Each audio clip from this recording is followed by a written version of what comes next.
The Submariner saves New York City. I don't get it. Why would he do that? Well, you're going to find out today on Comicology.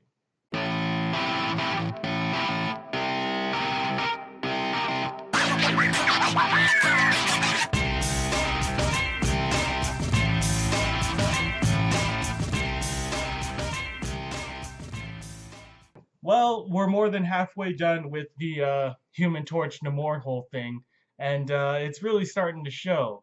We're only 6 episodes away from the ending, and everything's all crazy right now. In this episode, we actually have Namor saving New York City. Yeah, it's weird. I know.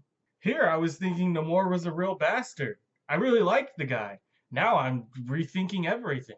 So this is seriously the first time we see Namor being like a legitimate superhero. Like he's like a really good guy and he's trying to do like really good things. Completely unlike his character so far.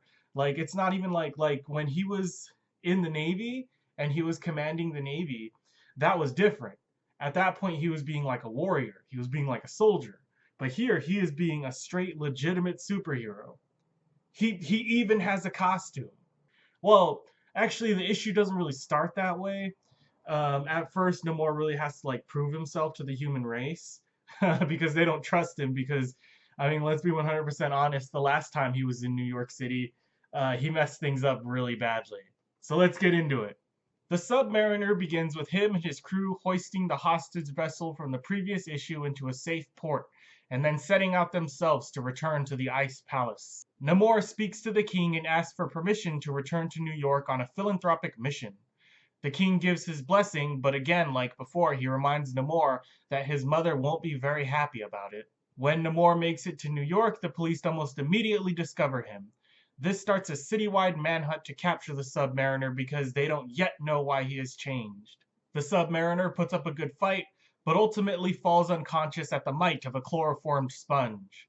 Once he's asleep, the police take him into custody and return him to the station.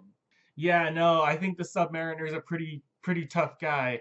He's a real strong arm bastard, if you know what I mean. I really don't think a chloroformed sponge would be enough to do that, but I also acknowledge that my opinion doesn't matter here. Betty Dean catches wind of what's going on and demands to see the Submariner. Of course, he is very happy to see her, but their joyous reunion is cut short immediately when an emergency flood fills one of New York's subway's tunnels with water. The Submariner begs for the opportunity to go and resolve the situation, and the police agree to utilize the Submariner's unique talents. He rushes off to the subway where he is very easily rescuing the civilians. After the civilians are safe, the Submariner discovers a small, narrow tunnel under the water and decides to follow it. Here he discovers some gangsters who were attempting to tunnel into the vault of the National Treasury. It turns out these thugs accidentally tapped into the reservoir while trying to rob this bank, causing the subways to flood with water from the river. The Submariner takes out his just revenge upon them with just enough time for the police arrive and pull them into custody. The Submariner explains what happened and is lauded as a hero for saving New York. Well, that was a surprisingly satisfying story, quick and to the point. I'm really happy to see the Submariner acting out of kindness and compassion.